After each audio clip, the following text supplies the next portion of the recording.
La Garonne, sur 500 km, elle traverse et a modelé différents paysages.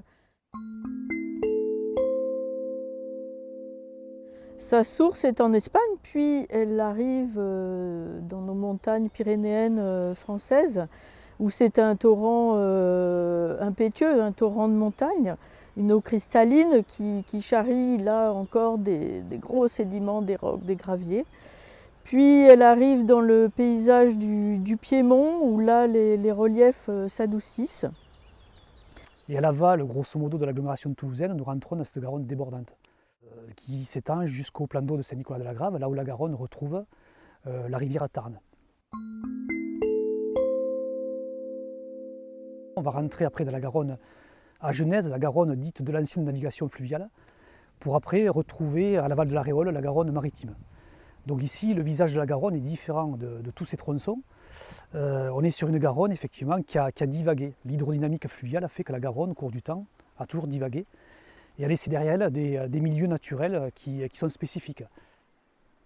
De la Garonne maritime, ça commence à l'Aréole et on peut dire que ça va jusqu'au bec d'Ambès, c'est-à-dire à l'estuaire. Là, on a un paysage très empreint de l'ambiance océane, avec une berge très souple, très douce pour ce qui est de la rive gauche, et puis une berge sur laquelle on a les falaises calcaires de Charente-Maritime, et des paysages, un paysage de marais et un paysage de vignes pour ce qui est de la rive droite.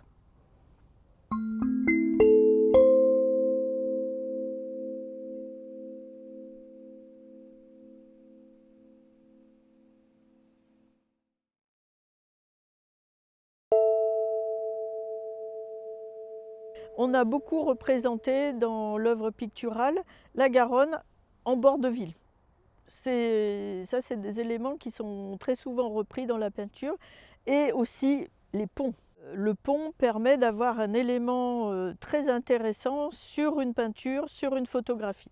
Donc on a des œuvres peintes tout au long de la Garonne. On a des œuvres peintes qui vont se retrouver dans les musées des grandes villes. À Toulouse, on va en trouver. À Agen, on a eu même une exposition spéciale La Garonne à Agen. À Bordeaux également, on trouvera des représentations de la Garonne.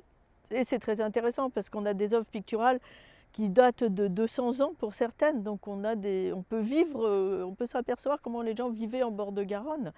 Ici, on a Léo Drouin qui a beaucoup représenté tout l'entre-deux-mers et les paysages de Garonne. Onésime Reclus a beaucoup parlé de la Garonne dans ses ouvrages de géographie.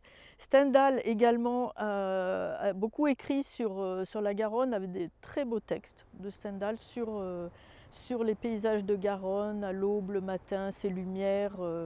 Voilà. Et on a toute une œuvre photographique sur ce qu'on a eu, le mouvement sur la photographie de paysage au 19e et début 20e siècle, où on a beaucoup d'œuvres photos sur des représentations de la Garonne.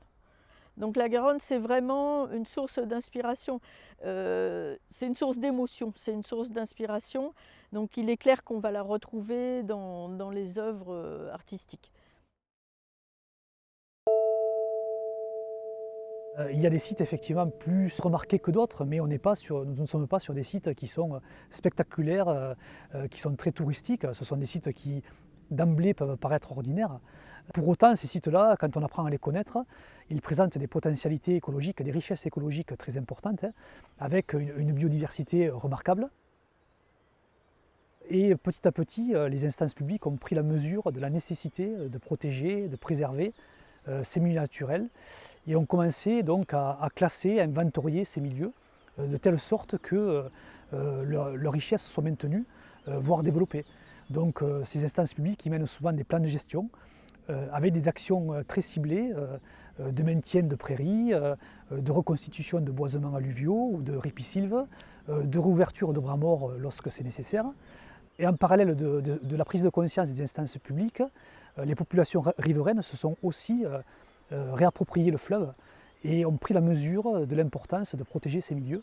Donc la Garonne reste un lieu de découverte apprécié par les populations riveraines, et qui ont pris la mesure aussi de l'importance de protéger ce patrimoine naturel qui fait aussi l'identité de ce fleuve.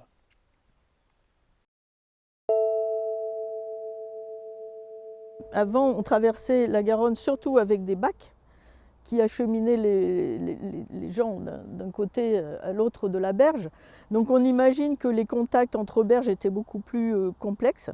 On a eu des ponts flottants, on a eu des ponts en bois et on a des ponts qui deviennent des ouvrages d'art. Donc des ponts en pierre, en fer, comme ici on en a un qui est de l'école Eiffel.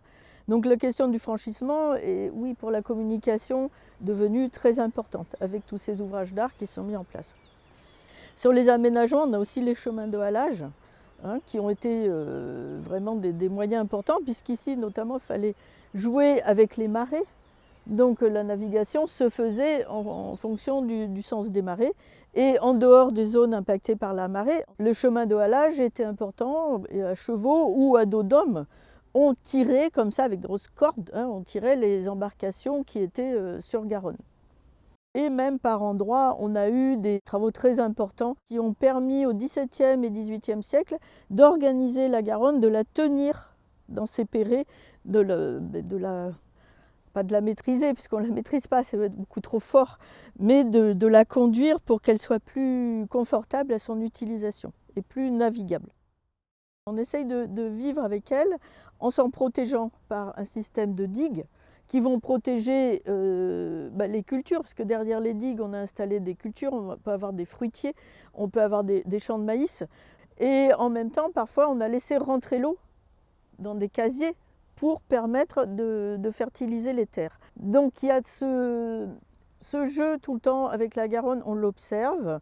On a installé des limigraphes pour observer, on a installé des échelles de crues pour remarquer les années, calculer les crues. Est-ce que ce sont des crues centennales? Est-ce que ce sont des crues qui arrivent tous les 10 ans?